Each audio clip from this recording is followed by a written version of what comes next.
இந்த விசுவாச பட்டியலை தியானித்து வருகிறோம்.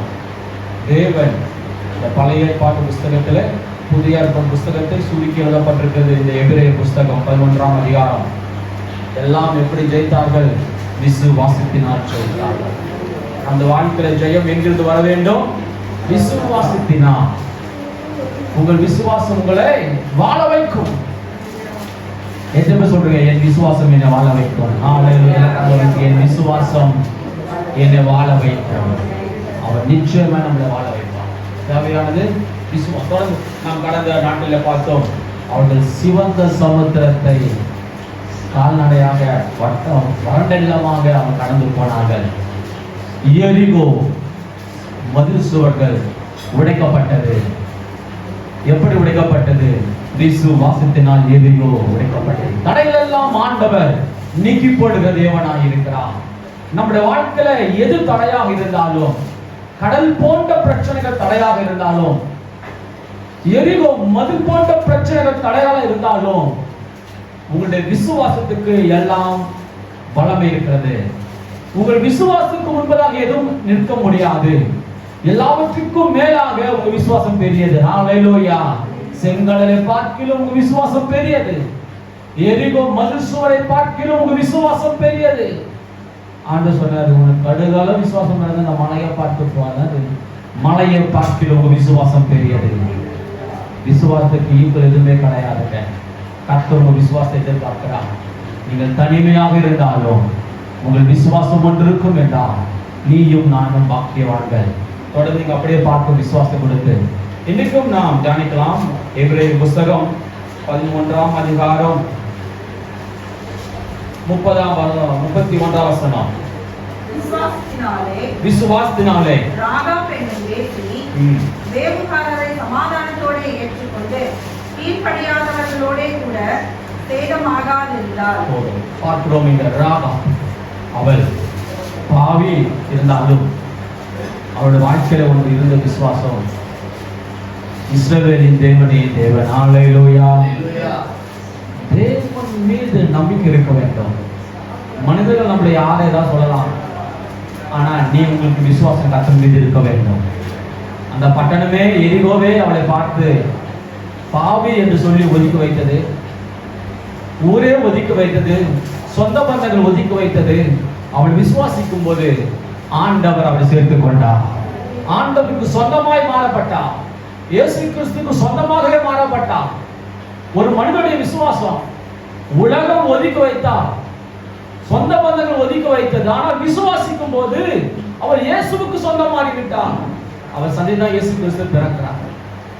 நீங்க நானும் உலகத்துக்கு நம்ம ஒதுக்கி வைத்தாலும், நண்பர்கள் நம்ம ஒதுக்கி வைத்தாலும், உறவுகள் நமக்கு ஒதுக்கி வைத்தாலும், உன் வாழ்க்கையில விசுவாசம் இருக்கும் என்றால் நீயும் நானும் இயேசுக்கு சொந்தக்காரராக கர்த்தர் மாற்றி வைத்திருக்கிறார்கள். ஆண்டவருக்கு நாம் பிரியமாக இருக்க வேண்டும். தேவனுக்கு அஞ்சு வாழ வேண்டும். கர்த்தர் நம்மை நடத்த வளமுள்ளவராய் இருக்கிறார். அவள் கண்டுபிடித்தார். அவள் பார்க்கலாம், அந்த ராகம் அவளுக்கு எல்லாம் தெரிகிறது. இஸ்ரவேல் மக்கள் எப்படி எகிப்திலிருந்து வந்தார்கள், அவங்களை என்னென்ன காரியங்கள் அவளை பாதுகாக்கிறது, உணவு இல்லாமல் இருக்கும்போது எப்படி உணவு வந்தது, பகலே மேகஸ்தம்பம் இரவில் அக்னி ஸ்தம்பம், கடவுள் எப்படி அவன் கூட இருக்கிறார், இவள் கடவுளை வணங்குகிறான், இவள் தெய்வம் வேறு, இவர் ஜாதி வேறு, இவர் மொழி வேறு, எல்லாம் இவளுக்கு வேறுபட்டது. ஆனாலும் அவள் விசாரித்து அவள் பார்க்கிறார், இவர்களுடைய கடவுள், இவர்கள் ஆராதிக்கிற தெய்வம் இவளை பாதுகாக்கிறார், இவளை பராமரிக்கிறார், இவளை ஆசீர்வதிக்கிறார். இதுவரைக்கும் உலகமே பார்க்காத அதிசயங்கள் இவளோடு கூட இருக்கிறது. அவள் பார்த்து விசுவாசிக்கிறார். அவர் சொல்லுகிறார், அங்க வேவு பார்க்க வந்து அவளை விசுவாசமா ஏற்றுக்கொள்கிறார். அவளுக்கு தெரியும் சில மக்களுக்கு இருந்தோ இல்லையோ அந்த விசுவாசம், இவளுக்கு விசுவாசம் இருக்கிறது, இவர்கள் நிச்சயமாய் ஜெயிப்பார்கள். ஹல்லேலூயா. புதிய ஸ்திரீ சொல்லுகிறார், இவர்கள் ஜெயிப்பார்கள். ஏனென்றால் இவர்கள் ஆராதிக்கிற தேவன் சர்வவல்லமையுள்ள தேவன். நீயும் நானும் புற ஜாதியாக இருந்தாலும் கர்த்தர் உன்னையும் என்னையும் கர்த்தர் சேர்த்து வைத்திருக்கிறார். ஏனென்றால் உன்னுடைய வாழ்க்கையில் விசுவாசம் பெருக வேண்டும், நம்பிக்கை பெருக வேண்டும். கர்த்தர் உங்களை ஆஸ்வதிக்க வல்லமையுள்ளவராய் இருக்கிறார். பாருங்க, எங்க சொந்தக்காரங்க வந்திருக்காங்க. போன வாரம் கெஸ்ட் எங்க வீட்டுல, அவங்களாம் ரட்சிக்கப்படாதவர்கள். அவங்க எங்க மாமியார் கிட்ட எங்க மனைவி கிட்ட ஜோம் பண்ணிக்கிறாங்க. ஹalleluya. இன்னைக்கு ஒரு சபைக்கு வந்தாங்க. ஹalleluya. விக்கிரங்களை தெரிவிப்பவர்கள் கீழ்ப்படியாதவர்கள். ஆனா இன்றைக்கு சபைக்கு போனாங்க, ஜெபம் பண்ணிக்கிட்டாங்க, கர்த்தரை விசுவாசிக்கிறார்கள். அந்நிய ஸ்திரியா இருந்தாலும் கர்த்தரை நம்மளை நேசிக்கிறார். நான் சொல்கிறேன், நாமெல்லாம் ஒரு காலத்து அந்நியாரா இருந்தாலும் கர்த்தர் நம்மை தேடி வருகிறார். அவர் நம்மை நேசிக்கிறார். ஒன்றே ஒன்றுதான், நாம் அவரை புகழ வேண்டும், துதிக்க வேண்டும், ஆராதிக்க வேண்டும். அதற்காக தான் கர்த்தர் உன்னையும் என்னை தெரிந்து கொண்டார். தேவன் உன்னையும் என்னை தெரிந்து கொண்டதற்கு நோக்கம், நீ துதிக்க வேண்டும், போற்ற வேண்டும், ஆண்டவரை ஆராதிக்க வேண்டும், தேவனை சேவிக்க வேண்டும். குடும்பத்தை பார்த்துக்கிறோம். குடும்பத்தை கர்த்தர் பார்த்துக் கொள்வார். தேவைகளை கர்த்தர் பார்த்துக் கொள்வார். தேவன் பராமரிக்க வளமுள்ளவராய் இருக்கிறார். நீங்கள் தேவனுக்காக நீங்க செய்யும் போது உங்கள் வேலைகள் எவ்வளவு வேலைகள் இருந்தாலும் கர்த்தர் உங்க வேலையை சந்திக்க அவர் வளமுள்ளவராய் இருக்கிறார். உங்கள் குடும்பத்தையும் பராமரிக்கவும் பாதுகாக்கவும் அவர் வளமுள்ளவராய் இருக்கிறார். கடந்த ஜூன் மாதம் ஆண்டவர் எவ்வளவு நம்முடைய வாழ்க்கையில் நன்மைகள் செய்தார். எத்தனை சொல்ல முடியும்? ஆண்டவர்களுக்கு ஜூன் மாதத்தில் அநேக நன்மைகள் செய்தார். அதுக்கு நம்ம நன்றி சொல்ல வேண்டும். எல்லா கடவுள் சொல்லுங்க, ஆண்டவரே ஜூன் மாதம் செய்த சகல நன்மைக்காய் சோதரம், சகல நன்மைக்காய் சோதரம். மருத்துவமனைக்கு போகாதபடி கர்த்தர் நம்மளை பாதுகாத்தார். போலீஸ் ஸ்டேஷனுக்கு போகாதபடி கர்த்தர் நம்மளை பாதுகாத்தார். எங்கேயும் போய் நிற்காதபடி கர்த்தர் நம்மளை பாதுகாத்தார். அவமானப்படாதபடி நம்மளை கர்த்தர் பாதுகாத்தார். இந்த ஜூலை மாதம் கர்த்தர் விசேஷமா கர்த்தர் நடத்த வேண்டும். ஹalleluya. ஆண்டவர் இந்த ஜூன் மாதத்தை பார்த்து ஜூலை மாதம் நம்மளை ஆசீர்வாதமாய் கர்த்தர் மாற்ற போகிறார். இதுவரைக்கும் நீங்கள் காணாத ஆசீர்வாதங்கள் ஜூலை மாதத்துல கர்த்தர் உங்களுக்கு செய்ய வேண்டும் என்றால் நீங்கள் விசுவாசிக்க வேண்டும். எத்தனை பேர் விசுவாசிக்கிறீங்க? இந்த ஜூலைல கர்த்தருக்கு பெரிய நன்மைகளை செய்ய போகிறார். எல்லாம் சொல்லுங்க, வாயை திறந்து, இந்த ஜூலை மாதத்துல கர்த்தர் எனக்கு ஒரு பெரிய நன்மைகளை கர்த்தர் செய்ய போகிறார்.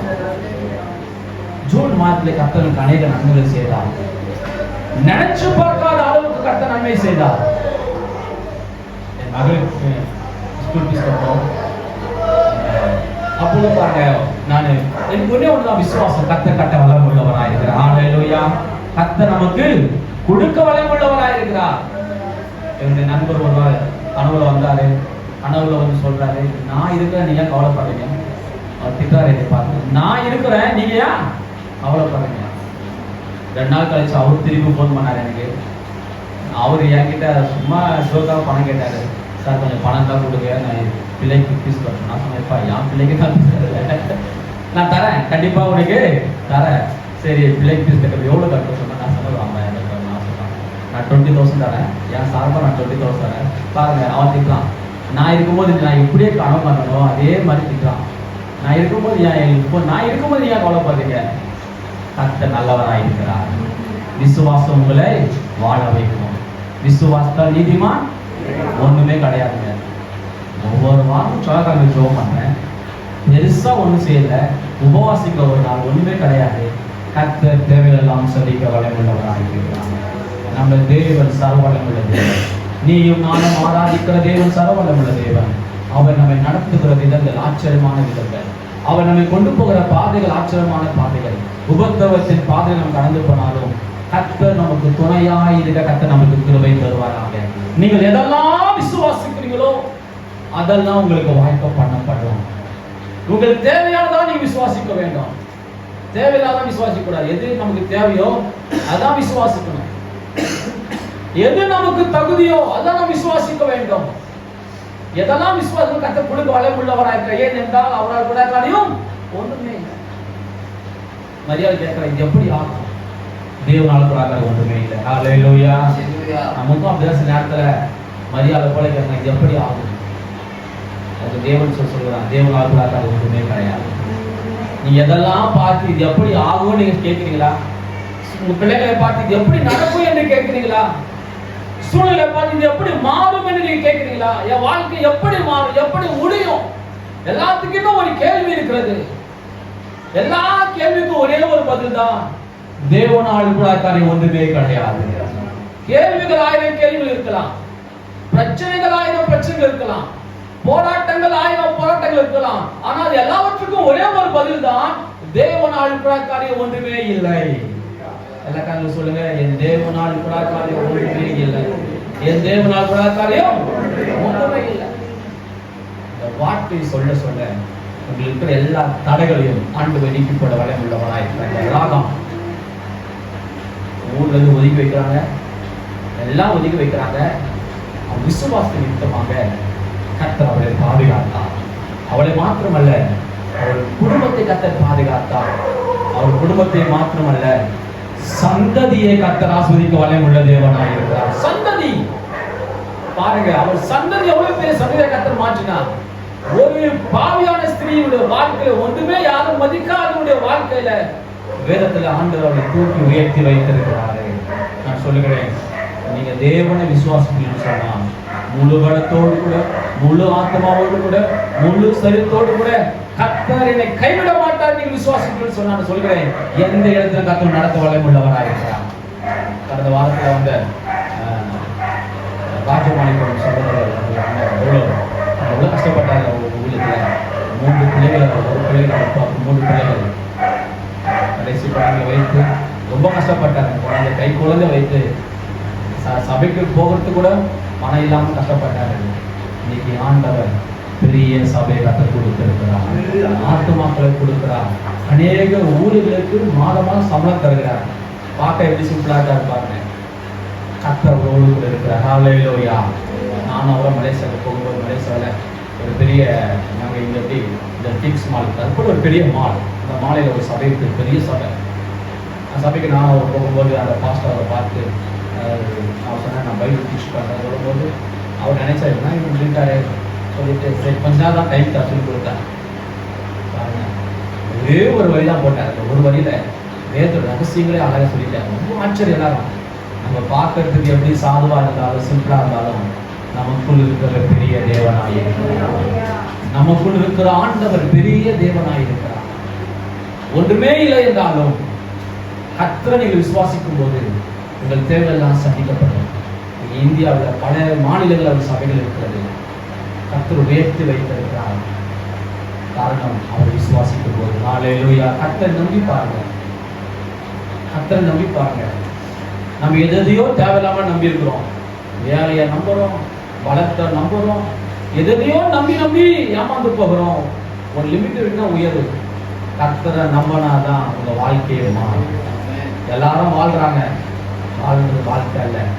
கர்த்தரை நம்பி வாழதான் வாழ்க்கை. ஹல்லேலூயா. சாதாரண வாழ்க்கை வாழக்கூடாது. நம்ம வாழ்னா விசேஷ வாழ்க்கை வாழணும்.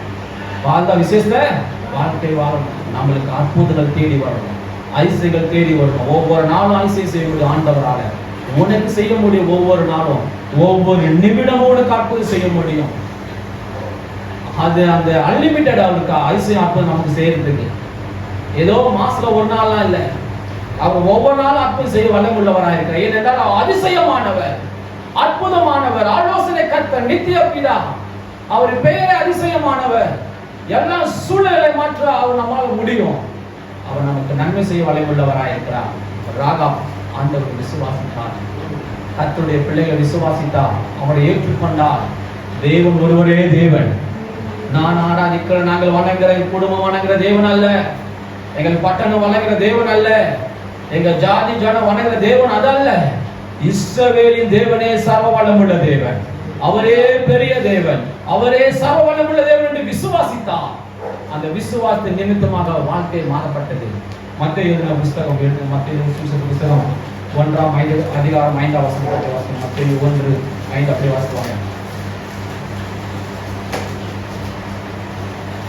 சால்மோன் போவாசை ராகாவினிடத்தில் பெற்றான். போவாஸ் ஓபேத்தை ரூத்தினிடத்தில் பெற்றான். ஓபேத் ஈசாயை பெற்றான். ஈசாய் தாவீது ராஜாவை பெற்றான். தாவீது ராஜா எங்க வராரு? ராகா. ராகாவுடைய மகன் தான் போவாஸ். போவாஸ் ரூத்தை திருமணம் செய்கிறார். இந்த ரூத் யாருன்னு சொன்னா அவரும் அந்நிய ஸ்திரீ தான். அந்த அந்நிய ஸ்திரீ தேவனை விசுவாசித்தார். நினைச்சிருப்பான், நம்ம தாயாரும் இப்படிதானே, நம்ம தாயாரும் அந்நிய ஸ்திரீ தானே, நம்ம தாயார் அவனுக்கு தெரியல. அவங்க தாயார் பத்தி எல்லாம் சொல்லியிருப்பாங்க, ஊர்லாம் சொல்லியிருக்கோம். அந்த தாயார் இப்படி பட்டவங்க அப்படி பட்டவங்க சொல்லியிருக்கோம். ஆனா அதனாலதான் அவன் பாருங்க அந்த ரூத் அவன் ஏற்றுக்கொள்கிறான். அதன் மூலியமாக தான் தாவீது வருகிறார். தாவீது மூலியமாக தான் இயேசு கிறிஸ்து வருகிறார். பாருங்க, உலகம் தள்ளினது ஆண்டவர் சொந்தமாய் கர்த்தர் மாற்றுகிறார். இந்த வாழ்க்கையில் நான் சொல்கிறேன், நீயும் நானும் தேவனுக்கு சொந்தமாய் இருக்கிறோம். உங்களுக்கு சொந்தம் இல்லை, பந்தம் இல்லை, கவலைப்படாதீங்க. நண்பர் இல்லை, எது குறித்து கவலைப்படாதீங்க. இயேசு நமக்கு சொந்தக்காரராக இருக்கிறார். அவர் நம்மளை வாழ வைப்பார். நம்மளை அதிசயமாய் கொண்டு போக வளைவுள்ளவராக இருக்கிறார். நம்முடைய வாழ்க்கையில உலக சொல்லுவோம், உன் வாழ்க்கை உன் கையில. நம்ம வாழ்க்கை நம்ம விசுவாசத்தின் மூலமா இருக்கிறது. நம்ம விசுவாசத்தால் தேவனுடைய மகிமையை காண்பார். நம்ம வாழ்க்கையில வளர்றதுக்கும் வளராமல் இருக்கிறதுக்கும் உங்க விசுவாசம் அடிப்படையாக இருக்கிறது. விசுவாசம் என்பது அஸ்திபாரமாக இருக்கிறது. நம்முடைய வாழ்க்கையில ஆண்டவர் நம்மளுக்கு அரண்மனை கட்ட ஆசை உள்ளவராக இருக்கிறார். அழகாய் நம்மளுக்கு மேல மேல உயர்த்த ஆண்டவர் ஆசை உள்ளவராக இருக்கிறார். ஆனா அந்த விசுவாசம் இல்லை என்றால் கட்ட முடியாமல் இருக்கிறது.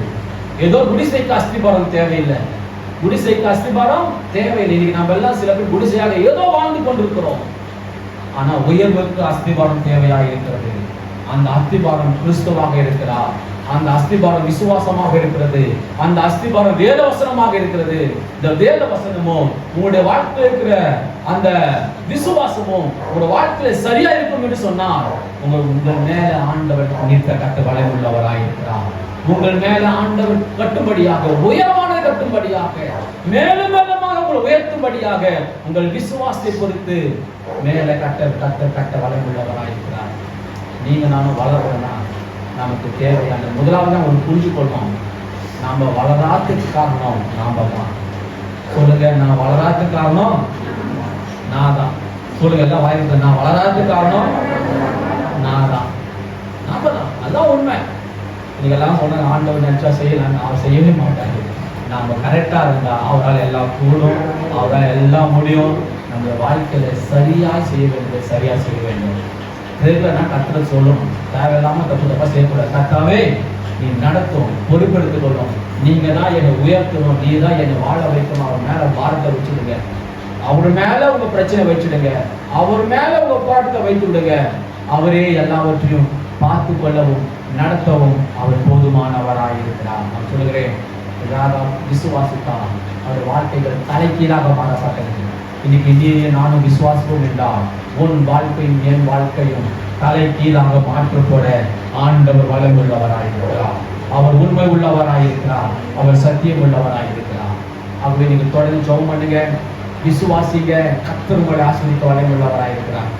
எங்க மனைவி இப்போ வேலைக்கு போயிருந்தா கிட்டத்தட்ட 1 லட்சம் மேல சம்பாதிச்சிருப்பாங்க. ஆனால் இன்னைக்கு ஊழியம் செய்வது எனக்கு ஒரு பெரிய ஆசீர்வாதம்.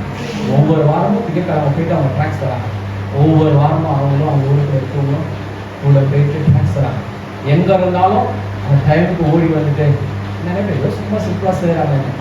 செவ்வாய்க்கிழமை திங்கக்கிழமை ட்ராக்ஸ் தராங்க. புதன்கிழமை வீட்டில் போய் நடக்கும். ரட்சிக்கப்படாதவர்கள் வருகிறார்கள், ரட்சிக்கப்படாதவர்கள்லாம் வருகிறார்கள். அந்த நம்ம சபையை கொண்டு வளர வேண்டும். அநேக பேர் வருகிறார்கள். இப்பொழுது அவங்க நடத்துகிற சாதாரண அந்த கூட்டம் தான் அநேக பேர் வருகிற 14ஆம் தேதி அந்த கூட்டத்தை சிறப்பாக நடைபெற அவர்கள் தீர்மானித்திருக்கிறார்கள். கர்த்தர் நடத்துவார்கள். ஹல்லேலூயா. சாதாரணமாக ஒன்றுமே இல்லைங்க. நம்ம கர்த்தருக்காக எதை பயபக்தியோடு செய்வோம் அந்த ஆத்துமாக்களை கர்த்தர் கொண்டு வருவோம். நம்ம வேலை என்னவோ நீங்க செய்யுங்க. நீங்க செய்யுங்க கர்த்தருக்காக. ஆண்டவருக்காக உங்களால் என்ன முடியுமா செய்யுங்க. விலையை செய்கிறது தேவனாய் கர்த்தர். நம்மளால செய்ய முடியும். ஒண்ணுமே யாரையும் மாற்ற முடியாது. யாரையும் நம்ம அவ்வளவு பெரிய சக்தி இல்லை, அவ்வளவு நமக்கு ஞானமும் இல்லை. கர்த்தர் தான் எல்லாரையும் மாற்ற முடியும். தேவன் தான் நம்ம நடத்த முடியும். ஆண்டவர் நம்மளை உயர்த்த முடியும். ஆகவே நீங்க ஒரு தீர்மானம் எடுங்க. இந்த சபை வளர வேண்டும். சொல்லுகிறேன், சபை வளர்ந்துச்சுன்னா உங்க குடும்பங்கள் வளர முடியும். ஹல்லேலூயா. ஆசீர்வாதமாக இருப்பீர்கள். உங்க பிள்ளைகள் ஆசீர்வாதமாக இருக்கும். எதுக்கோ உழைச்சு பார்த்து ஒடுக்காம இருக்கிறது. உள்ள கம்பெனியில் உழைக்கிறோம், உழைச்சதெல்லாம் வீட்டில் நிற்கிறா, ஒன்றுமே நிற்க மாட்டேங்குது பாருங்க. நான் நினைச்சு பார்த்தேன், எவ்வளவோ சம்பாதிச்சுருக்கோம், ஆனால் ஒன்றுமே நிற்க மாட்டேங்குது. வேலை செய்யும் போது தான் எவ்வளோ சம்பாதிச்சோம், ஒன்றுமே இல்லை. கூட்டி கழிச்சு பார்த்தா ஒன்றுமே இல்லாமல் இருக்கிறோம். உலகத்துக்காக ஓடி பார்த்தா கடைசியில் ஒன்றும் இல்லாமல் தான் இருக்கும். உலகத்துக்காக ஓடி ஓடி சம்பாதிச்சு பார்த்தா கடைசியில் ஒன்றுமே இல்லாமல் தான் இருக்கும். உலகத்துக்காக ஓடுன பிரச்சனை இல்லை, குடும்பத்துக்காக ஓடுன பிரச்சனை இல்லை. கர்த்தருக்காக கொஞ்ச நேரம் செலவு பண்ணி பாருங்க. வாரத்தில் ஒரு நாள் தேவனுக்காக செலவு பண்ணி பாருங்க. ஜெபம் பண்ணுங்க. சாதாரண விஷயம் தான், ரொம்ப பெரிய விஷயம்லாம் இல்லை, சின்ன விஷயம். சின்ன விஷயம் செஞ்சீங்கன்னா கர்த்தருடைய பெரிய விஷயம் கர்த்தர் உயர்த்த வல்லவராக இருக்கிறார். தேவன் நம்ம வாழ்க்கையில பயபக்தியை கர்த்தருக்கு பார்க்கிறார். பயப்படணும். கர்த்தருக்கு ஜபத்துக்கு பயப்படணும். வேத வசனத்துக்கு பயப்படணும். நீ எவ்வளவு பயப்படுகிறியோ சொல்லுவேன், கர்த்தர் அவ்வளவு உயர்த்த வல்லவராக இருக்கிறார். எனக்கு தெரிஞ்ச ஒரு குடும்பம், 2 குடும்பத்தை என்னால் சொல்ல முடியும். ஒரு நாள் நைட்டு 11 மணிக்கு நாங்கள் போனோம். அவங்க ஜோம் பண்ணுவோம். நைட்டு 11 மணிக்கு நாமளாக இருந்தால் என்ன பண்ணியிருப்போம், டைமாக சொல்லியிருப்போம். நாங்கள் 11 மணிக்கு போனோம். ஒரு 3 பாஸ்டர் பெரிய தங்கம் ஸ்கூல் பெரிய கடை வச்சுருக்காங்க. நாங்கள் வந்தார் வீட்டுக்கு. நாங்கள் வீட்டுக்குள்ளே போட்டு பாயை போட்டு ஊழியக்கார ஜபத்தை எப்படி கணக்கு பண்ணுறாங்க. நைட்டு 12 மணி வரைக்கும் நாங்கள் 11லேருந்து 12 மணி ஆச்சு. நைட்டு பணத்துக்கு குறையில்லை, வசதிக்கு குறையில்லை, வீட்டுக்கு குறையில்லை, பிள்ளைகளுக்கு குறையில்லை, எல்லா பிள்ளைகளும் ஆஸ்வாதமாக இருக்கிறாங்க. தங்கம் கிலோ கணக்கில் வச்சிருக்காங்க அவங்களாம். ஏன் தெரியுமா? கர்த்தருக்கு பயப்படுகிற காரணம், தேவனுக்கு பயப்படுகிற காரணம். கர்த்தருக்கு எவ்வளவு மனிதன் முதலிடத்தை தருகிறாங்க. ஜபத்துக்கு எவ்வளவு மனிதன் முதலிடத்தை தருகிறாங்க. ஜபத்துக்கு முதலிடம் தருகிற மனிதர்கள். ஜபம் பண்ணும்போது நம்ம அமைதியா இருக்கணும். யாரும் நம்ம வீட்டில் ஜபம் பண்ணா அமைதியா இருக்கணும். அவங்களாம் அந்த பிள்ளைங்களாம் பார்க்கறதுக்கு ஆச்சரியமா இருக்கும். ஜபம்னா எல்லா பிள்ளைகளும், ஒரு சின்ன குழந்தை பாருங்க அவங்க வீட்டில், அது திட்டி வர வைக்கிறாங்க. 2 வயசா இருக்கும். நம்ம குழந்தையா இருந்தா தூக்கி போடும், தூக்கி அதை தூக்கி போடும். நான் சொன்னேன், அது குழந்தை தான், நான் பரவாயில்ல. இல்லை பாஸ்டர், பாஸ்டர் தேவனுடைய ஊழியத்தை செய்யுங்க. உங்களை கனம் பண்றோம்னா நாங்கள் ஆஸ்வாதமா இருக்கிறோம். குடும்பத்தை கர்த்தர் ஆஸ்வதிக்கிறாங்க. இதெல்லாம் இது மாதிரி நம்ம நடக்கும் போது தான், தேவனுக்கு பயப்படும் போது, வேத வசனுக்கு பயப்படும் போது தான் நம்ம வாழ்க்கை ஆஸ்வாதமாக இருக்கு. இன்னொரு குடும்பத்தை பார்த்தேன். குடும்பத்துக்கு நாங்கள் ஜோமான பேர் அந்த பசங்க நல்ல ஸ்போர்ட்ஸ் கார் வச்சுருக்காங்க. அந்த காரு போனாவே அந்த ஊரே திரிப்பாங்க. அவ்வளோ வசதியானது. நல்லா பேருக்குவாங்க. இன்னைக்கு இந்த பிள்ளைகளோட குடும்பத்தையே பார்த்தாலே மனிதர்கள் அவமானமாக பேசுகிறாங்க. மனைவி குறித்து, பிள்ளைகளை குறித்து, வாழ்க்கையே நாங்கள் ஜோம் பண்ணும்போது நிற்க கூட மாட்டாங்க. ஒரு பிரைஸாக கூட அவங்களுக்கெல்லாம் போய் பெயர் போடுவோம், அங்கே தான் போய் நிற்போம். வாழ்க்கை பிள்ளைங்களுக்கு சோத்திரம் கூட பண்ண முடியாது. அவங்களுக்கு வாழ்க்கையில் அவங்க ஞானம் வாங்கி அர்த்தம், அறிவு இந்த அர்த்தம் எல்லாம் இருக்குதில்லை. அர்த்தம் எங்களுக்கு வாழ்க்கை ஒன்றுமில்லாமல் இருக்கிறாங்க. வாழ்க்கை அப்படின்னா தேவனுக்கு பயப்பட வேண்டும், ஜபத்துக்கு கனம் பண்ண வேண்டும், சபைக்கு கனம் பண்ண வேண்டும். அது எந்த சபையானாலும் பரவாயில்ல, நம்ம சபைக்கு கனம் பண்ண வேண்டும். எந்த ஊழியக்காரனாலும் பரவாயில்ல, ஊழியக்காரை கனம் பண்ண வேண்டும். நாம் இதெல்லாம் செய்யும்போது தான் கர்த்தர் நம்மளை ஆஸ்வதிக்க வளமுள்ள தேவனாக இருக்கிறார். நிச்சயமா நான் சொல்கிறேன், கர்த்தர் உங்களை ஆஸ்வதிப்பார். எத்தனை பேருக்கு நம்பிக்கை இருக்குது? கர்த்தரை ஆஸ்வதிக்க போகிறார், கர்த்தரை உயர்த்த போகிறார். என் நிலைமைகள் மாறப்போகுது, என் வாழ்க்கையை நான் விசுவாசிக்க போகிறேன். விசுவாசம் எல்லாம் வரணும், எல்லாமே விசுவாசமா வரணும். ஒவ்வொரு காரியத்தை கேட்டா நீங்க எல்லாம் சொல்லணும், நான் விசுவாசத்தை வருது. ஹல்லேலூயா. எல்லாம் சாட்சி சொல்லுதா? உங்க வீட்டில் இருக்கிற பொருள்லாம் உங்களுக்கு சாட்சி சொல்ல முடியுமா? நீங்க வைத்திருக்கிற பொருளெல்லாம் சாட்சி சொல்ல முடியுமா உங்களால?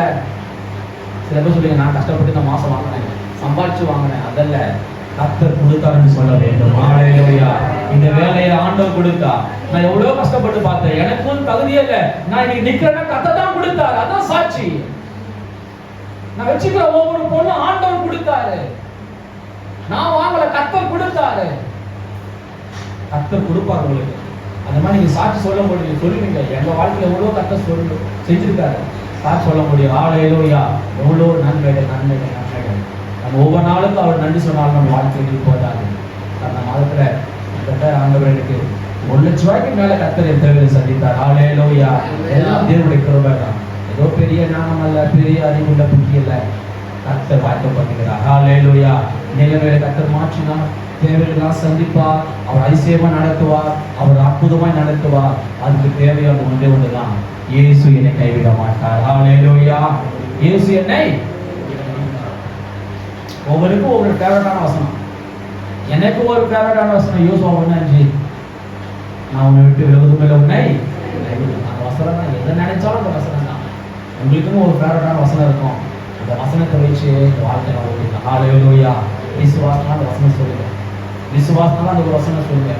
இன்னைக்கு சொல்லுங்க, நாளைக்கு சொல்லுங்க, ஒவ்வொரு நாளும் சொல்லுங்க, தூக்கத்துல சொல்லுங்க, எல்லாத்துலயும் சொல்லுங்க. ஆண்டவரே, நீ எனக்கு சொல்லி இருக்கிறீங்களே, என்னை நடத்தி இருக்கிறீங்களே, இந்த வாக்கு எனக்கு பண்ணி இருக்கிறீங்களே.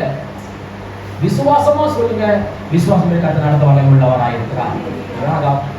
யாருமே இல்லாதோ, ரோட்ல இருந்தோ, குடிசையில் இருந்தோ, பிளாட்ஃபார்ம்ல இருந்தோ, கத்தர் உயர்த்தினார். ராஜாவின் குலத்திலே கத்த தலைவையை கத்த மாற்றினார். நான் சொல்றது கத்த நடத்துவார், பொறுப்பெடுத்துக் கொள்வார், ஆசிரியப்பார். எதை குறித்தும் கலங்காதீங்க. நீங்க சமயத்துல பார்த்தோம், எதை குறித்தும் கலங்காதீங்க, பயப்படாதீங்க. ஏனென்றா நீயும் நானும் விசேஷித்தமானவர்கள். எப்பெல்லாம் சொல்லி போறோம் அப்போ சொல்லிங்க, நான் விசேஷமானவன், என்னால் எல்லாம் முடியும், என்னால் எல்லாம் கூடும், கர்த்தர் பலத்தை கொண்டு, தேவனுடைய தயவை கொண்டு, தேவனுடைய ஆசீர்வாதத்தை கொண்டு என்னால் முடியும் என்று சொல்லுங்க. உங்க வார்த்தைகளை எல்லா விதமான போராட்டங்களை உடைக்கும் உங்க வார்த்தை தான். அதை நேரத்தில் நீங்க யாராவது போன் யாராவது பேர் நினைச்சா கவலைப்படாதீங்க. யாருக்கு கேட்கலாம், ரசிக்கப்படாதுங்க. ஆரம்பத்தில் இருக்கிறவங்க கேட்கலாம், யாருக்கா ஜோம் பண்ணிக்கலாம். நீங்களாம் ரசிக்கப்பட்டவங்க, எத்தனை வருஷம் கர்த்தருக்குள்ள இருக்கிறவங்க, சபைக்கு வருவங்க. ஆகவே இன்னொன்னு எப்படி டிபெண்ட் பண்ணிக்கூடாது, கர்த்தரையே நம்பி டிபெண்ட் பண்ணிருக்கணும். ஏன் பிறர் ஜபித்தாதான் ஆண்டு கேட்பாரா? உங்க ஜபத்துக்கு பதில் உண்டு. பக்கத்துல கை கொடுத்து சொல்லுங்க, உங்க ஜபத்துக்கு பதில் உண்டு. ஹல்லேலூயா. உங்க ஜபத்துக்கு பதில் உண்டு. ஆண்டவர் யாருக்கு ஜபத்தை புறமே தள்ளாதவங்க, புறமே தள்ள மாட்டேன். நாம தான் நினைக்கிறோம், ஆண்டவர் இதுக்கு பதில் தருவாரா தரலையாது. விசுவாசிங்க. உங்க விசுவாசத்துக்கு பதில் உண்டு, உங்க ஜபத்துக்கு பதில் உண்டு. நீங்க சொல்ற ஒவ்வொரு சோத்திரத்துக்கும் கர்த்தருடைய ஆசீர்வாதம் கட்டணும். கர்த்தருக்கு நான் கடந்த வாரத்துல ஒரு கண் ஆபரேஷன் பண்றதுக்கு போயிருந்தேன். ரொம்ப வேலை, ரொம்ப கஷ்டம். ஆனா எனக்கு தெரியும், ஒவ்வொரு பிரயாசத்துக்கும் கர்த்தர் நமக்கு பதில் தர வழங்குகிறார். ஒவ்வொரு பிரயாசத்துக்கும் எனக்கு பணம் லாஸ் ஆனதுதான். டைம் இருக்கிற நேரத்திலையும் போய் ஹாஸ்பிட்டலில் 3 நாள் போய் வெயிட் பண்ணி ஒரு 3 நாள் வீணாக போனதுன்னா, பணமும் என்கிட்ட இல்லை, நெருக்கதான். ஆனால் எனக்கு தெரியும், நம்முடைய உழைப்பு ஒரு நாளும் ஒருபோது வீணாய் போவதே கிடையாது. நம்ம யாருக்காக செய்கிறோம்? ஆண்டவருக்காக செய்கிறோம், தேவனுக்காக செய்கிறோம். அதனால கர்த்தர் நம்ம உழைப்பை ஒரு நாள் மறக்காத தேவனா இருக்கிறார். நம்ம ஜபத்தை கர்த்தர் மறக்காத தேவனா இருக்கிறார். நம்பி கர்த்தரை செயல்படுத்துங்க, நம்பி வாங்க, நம்பி செயல்படுங்க.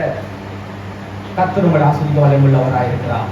எரிகோ உடைக்கப்பட வேண்டும் என்றார், செங்கடல் 2 பிளக்கப்பட வேண்டும் என்றார். உன் வாழ்க்கை மாறணும்னா, சாபம் மாறணும்னா, பாவம் மாறணும்னா, பாவம் நமக்கு அடிமை இல்லை, பாவத்துக்கு நம்ம அடிமை இல்லை. நாம பாவத்தை மேற்கொள்ள முடியும். எத்தனை பேருக்கு நம்பிக்கை இருக்குது? பாவத்தை என்னால் மேற்கொள்ள முடியும், பாவத்தை என்னால மேற்கொள்ள முடியும். நாம் பயப்படும் போதுதான் ஏன் நம்மளை மிதிப்போம். நீங்க நின்று பாருங்க, கர்த்தர் என்னை நடத்த வல்லமையுள்ளவராய் இருக்கிறார். கர்த்தர் நடத்துவார். கர்த்தரை பொறுப்பெடுத்துக்கொள்ள சொல்லி பாருங்க, உங்க வார்த்தைகளுக்கு வளமை இருக்கிறது. கர்த்தர் நடத்த வல்லமையுள்ளவராய் இருக்கிறார். ஆகவே இனி நம்ம கவலை இல்லை, பிரச்சனை இல்லை, போராட்டம் இல்லை. கர்த்தர் நம்ம நடத்த வல்லமையுள்ளவராய் இருக்கிறார். இந்த மாதம் விசேஷ ஜூலை மாதம் ஆசீர்வாத மாதமா இருக்கும். ஆகவே நீங்க ஜோமன் ஒவ்வொரு ஆண்டவரை இந்த ஜூலை மாதம் நான் சாட்சி சொல்லணும்ப்பா, கர்த்தர் இதுவரைக்கும் காணாத ஆசீர்வாதத்தை கர்த்தர் எனக்கு செஞ்சார். நான் அதை தொடர்ந்து ஜோமன் ஆண்டவரே, அந்த மே மாதம் எவ்வளோ நன்மை செஞ்சீங்க, மே மாதத்தை பார்த்து ஜூன் மாதம் கர்த்தர் நன்மை செஞ்சீங்க, ஜூன் மாதம் பார்த்து ஜூலையில் அநேக நன்மைகள் செய்துள்ள வேண்டும். ஆண்டவரே கர்த்தர் இந்த உயர்த்த வேண்டும் ஜோம் பண்ணியிருக்கிறேன். நிச்சயமா இந்த ஜூலை மாதத்துல எனக்கு கர்த்தர் பெரிய ஆசீர்வாதத்தை கொடுக்க நான் விசுவாசிக்கிறேன். நீங்கள் ஜோம் பண்ணுங்க, விசுவாசிங்க, கர்த்தர் நடத்த வல்லமையுள்ளவராக எல்லோரும் எழுதி ஆண்டவரே ராக்கபை போல வாழை கட்டத்தை வைத்து வருகிறார்கள். ஆண்டவரே, ஆண்டவர் உங்களை சேவிக்க வேண்டும்.